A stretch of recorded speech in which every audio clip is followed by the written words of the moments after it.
Muy bien, hermanos, una introducción a este mensaje, fíjese. La pasión propia y deseo de que el reino se extienda y conquiste a otros puede estar provocando una conducta inadecuada. Podemos tener, ¿verdad?, una conducta, por ejemplo, autoritaria. Podemos tener una conducta indiferente. Podemos ser fríos. Esto no significa que necesitemos estudiar psicología. Esto es prácticamente sentido común. Hay frases del Señor, como por ejemplo, simplemente haz a otros lo que quieras que te hagan a ti. Sé con otros como quieres que sean contigo.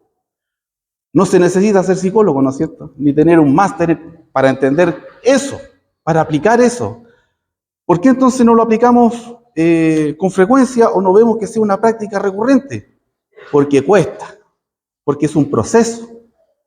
Y como todo proceso, como todo ejercicio, mientras más lo practicamos, más fácil se va haciendo, más fácil se va desarrollando eso en nosotros.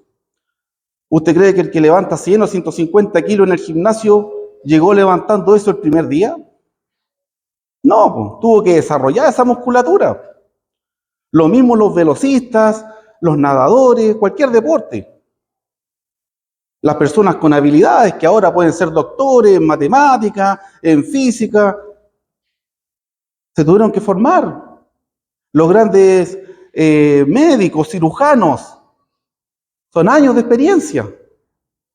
Es un proceso. Y nosotros estamos en el proceso más importante de todos. No es el proceso para llegar a ser el mejor médico, ni para llegar a ser el mejor profesional en ningún área, ni el mejor deportista, ni ganar medallas que el tiempo va a deshacer, va a borrar. Nosotros estamos en el proceso de ser los mejores hijos de Dios, de poder llegar a ser lo mejor que podamos ser con la ayuda de Dios. Y para ello hay una sola manera de lograrlo, dejando que Dios obre en nuestra vida. No es algo que vamos a lograr por nosotros mismos, es algo que vamos a permitir o no hacer a Dios en nuestra vida. Y nos vamos a dar cuenta con mucha facilidad en esta tarde, porque son cosas que en general sabemos, pero no hemos interiorizado lo suficiente. O posiblemente son cosas que sabemos, pero en pocas palabras no hemos creído. Y si la fe viene por el oír, bueno, aquí estamos para aumentar nuestra fe, para que nuestra fe sea suficiente para que ese proceso se cumpla. Porque volviendo a la introducción, podemos tener una honesta y sincera intención de que otros alcancen la salvación o de que otros que ya la han alcanzado se mantengan en ese camino, en el camino a Cristo, ¿verdad? Pero nosotros debemos canalizarla, esa intención, ese deseo de corazón, ¿de acuerdo a qué? De acuerdo a la voluntad de Dios. No de acuerdo a lo que yo pienso que es mejor o cómo va a resultar mejor, sino como Dios me explica, me enseña, me instruye, ¿en dónde? En su palabra.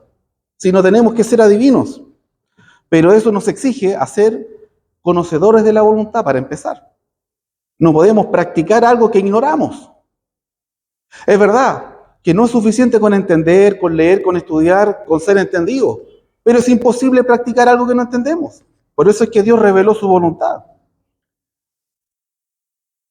¿Qué es lo que hace la diferencia entre el paso de solamente entender y practicar? La fe. Nada más. Nada más. La fe viva, la fe verdadera, la fe genuina, se traduce en obrar conforme al amor, en dejar que Dios trabaje en mi vida, en la suya, en nuestra vida.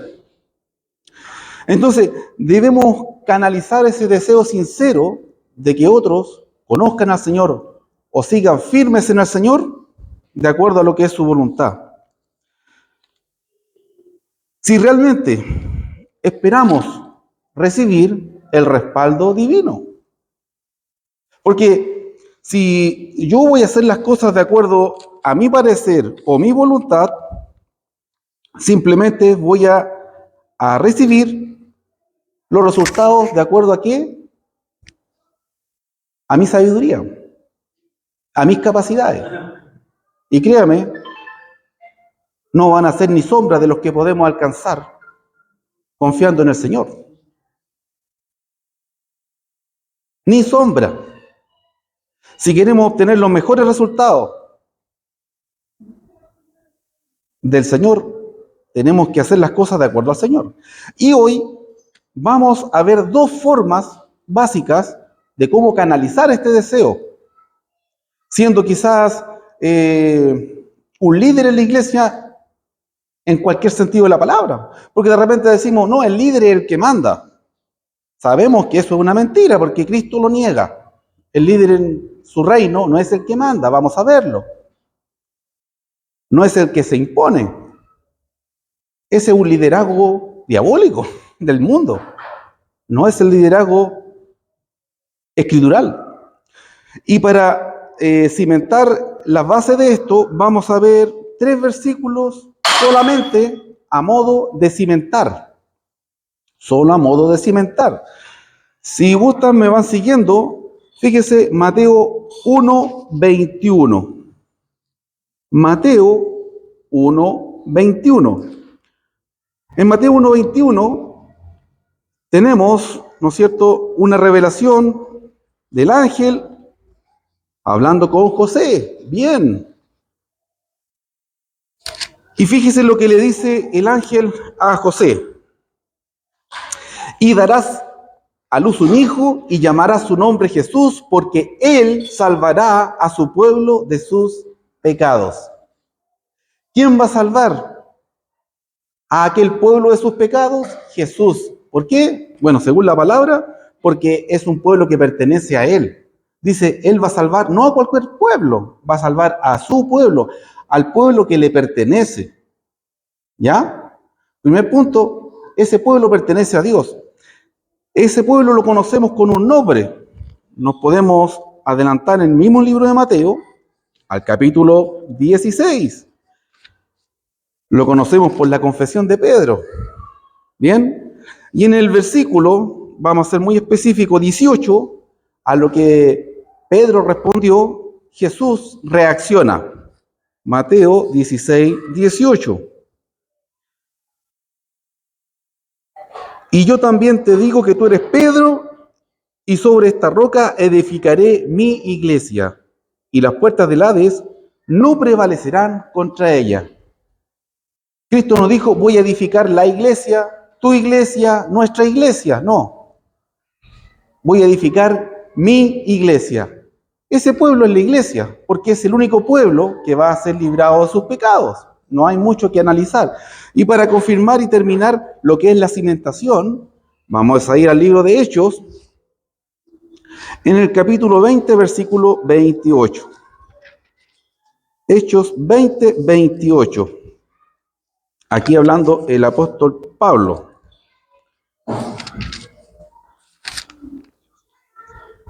Hechos capítulo 20, versículo 28.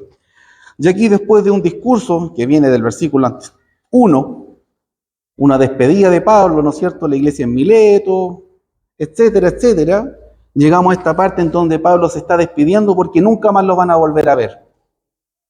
Pero las palabras finales de Pablo, cuando ya Pablo se va a despedir de los hermanos aquí, fíjese cuáles son. Uno siempre dice las palabras finales, las más importantes. Bueno, estas son palabras finales del apóstol a una iglesia que él nunca más iba a volver a ver. Y fíjese lo que le dice. Por tanto, mirad por vosotros y por todo el rebaño en que el Espíritu Santo os ha puesto por obispos para apacentar la iglesia del Señor, la cual él ganó por su propia sangre. La iglesia del Señor. Y les recuerda por qué es del Señor. Porque él la compró, la pagó, la adquirió con su propia sangre. Nadie más puede atribuirse o arrojarse esa posición, aunque en el mundo sectario, denominacional, vemos un montón de jefes en puestos de pseudo autoridad, autonominados, pastores y dirigentes que bíblicamente no tienen ninguna autoridad. Bueno, hasta aquí la iglesia es de Cristo, pertenece a Cristo, es el pueblo que Él ha prometido salvar. Si somos parte de ese pueblo, hay una promesa para nosotros. Si no somos parte de ese pueblo, hay una esperanza para nosotros, de que si llegamos a pertenecer a este pueblo, también esa promesa va a ser para nosotros. Pero para los que estamos dentro de esta promesa, también es necesario perseverar. Porque habiendo recibido la promesa, podemos, dice la Escritura, desecharla. Desechar esta promesa. Mucho cuidado con eso. Y ahora vamos a ver, entendiendo esto, que posiblemente lo teníamos todos claro, pero nunca está de más mencionarlo, las dos formas en que somos líderes. Líderes cristianos, líderes ante los ojos de Dios, líderes conforme a la voluntad de Dios, si realmente anhelamos el divino respaldo. Si queremos el respaldo de Dios, tenemos que hacer las cosas de acuerdo a su voluntad. Y las dos formas que yo encontré de ser líderes es sirviendo y ejemplificando. Sirviendo y ejemplificando. Fíjese lo sencillo. Ese va a ser el sermón de hoy. Sencillo, pero poderoso, hermano. Porque esto hace la diferencia entre si vamos a tener el respaldo divino, entre si estamos haciendo las cosas de acuerdo a la voluntad de Dios, o si realmente estamos haciéndolo por otro motivo. Porque para usted o para mí no es sorpresa de que hay muchos motivos por los que las personas se reunieron hoy día o se están reuniendo posteriormente, un día como hoy domingo. Ya hay motivos sociales, ya hay motivos, ¿no es cierto?, de pedir ayuda, porque hay una idea social de que la iglesia tiene que ayudar o hospedar. No todas las personas que hoy día se están reuniendo se reunieron con el propósito sincero de adorar a Dios. Hasta para pasar el aburrimiento. Muchos se congregaron hoy día. Y no le estoy poniendo nombre a la iglesia, sino que son categorías. Porque hay personas que no tienen nada que hacer. Y dicen, bueno, no tengo nada que hacer, voy a la iglesia.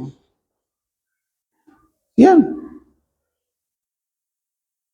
Pero hay un propósito específico en la Escritura en congregarnos, y es edificarnos. Es crecer. Cada vez que nos reunimos y salimos de la puerta para afuera del local de reunión, si es que hay local, si no, al aire libre, da lo mismo, que la iglesia somos nosotros, los que hemos aceptado a Jesús como el Señor de nuestra vida. Cada vez que nos despedimos y nos vamos, crecemos, confirmamos nuestra fe. Ese es el propósito. Recordar, porque si no lo hacemos así no estamos creciendo, ¿no es cierto? Recordar que Cristo vino a este mundo en carne